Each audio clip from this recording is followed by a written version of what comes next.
On va faire une deuxième série d'exercices rapides en lien avec les ensembles de nombres et les opérations sur ces ensembles de nombres-là. On va faire l'exercice 1.2.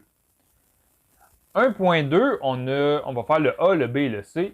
On a trois nombres et on nous demande de préciser à quel ensemble de nombres ils appartiennent parmi les 5 ensembles de nombres qu'on a vus précédemment, les naturels, les entiers, les rationnels, les irrationnels et les nombres réels. Donc, on va débuter ici par 5.1. On va y aller par élimination. On va regarder chacun à tour de rôle si le nombre appartient à cet ensemble de nombres-là. Donc, est-ce que 5,1 appartient au naturel? On se souvient, les naturels, ce sont tous les nombres entiers positifs. 5.1, ce n'est pas un entier, donc ça n'appartient pas à l'ensemble de nombres les naturels. Est-ce qu'il appartient aux nombres entiers? Ce n'est pas un nombre entier, donc non, il n'appartient pas à cet ensemble-là. Est-ce que c'est un nombre qui appartient au rationnel? On se souvient, les rationnels, ce sont tous les nombres qui peuvent être exprimés soit sous la forme d'une fraction ou soit sous la forme d'une décimale périodique. Donc, ce nombre-là, 5,1, on peut l'écrire sous la forme de 5,1 avec une 0. La décimale 0, elle est périodique, elle se répète une infinité de fois. Et également, ça peut être écrit sous la forme 51 sur 10. Donc, si on fait 51 divisé par 10, on obtient 5,1. Donc, ça, c'est une fraction. Donc, ça nous indique que le nombre 5,1 appartient à l'ensemble, les rationnels. Donc, on va écrire ce nombre-là appartient au rationnel. Ensuite, on va continuer notre vérification. Est-ce qu'il appartient aux irrationnels?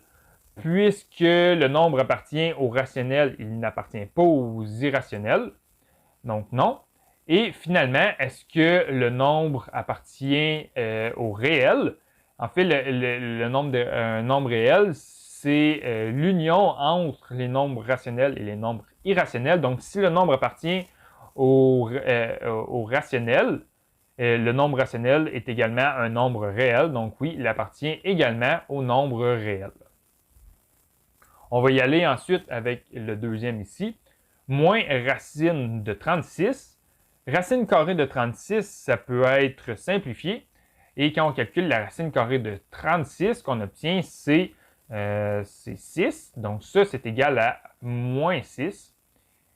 Et avec moins 6, on va faire la vérification. Est-ce que c'est un nombre naturel? Puisque ce n'est pas un nombre positif, il n'appartient pas au nombre naturel. Ensuite, est-ce que c'est un nombre entier? Est-ce qu'il appartient au nombre entier? Moins 6, c'est un nombre entier. Donc, ce nombre-là appartient aux nombres entiers. Ensuite, est-ce qu'il appartient également au rationnel? En fait, tous les nombres entiers appartiennent au rationnel. On peut écrire le nombre ici, moins 6 sur 1. Donc, oui, ça appartient au rationnel. Et est-ce que ça appartient également au réel? Tous les nombres rationnels appartiennent au réel. Donc, oui, ça appartient également au réel.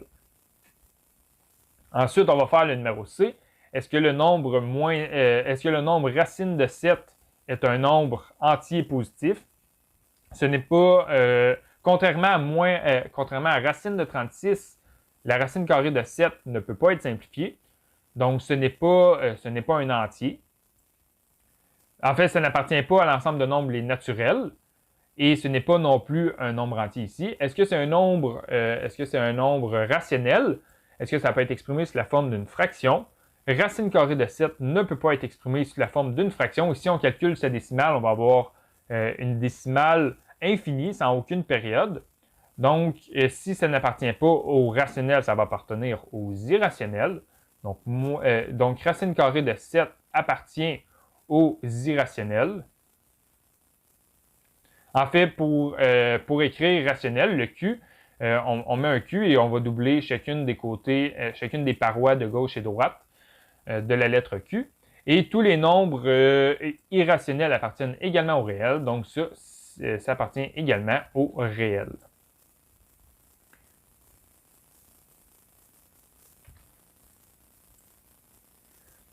Je vous invite à faire d'autres exercices des notes de cours en lien avec les opérations sur les ensembles de nombres pour vous habituer. Et nous, on va passer à un prochain module.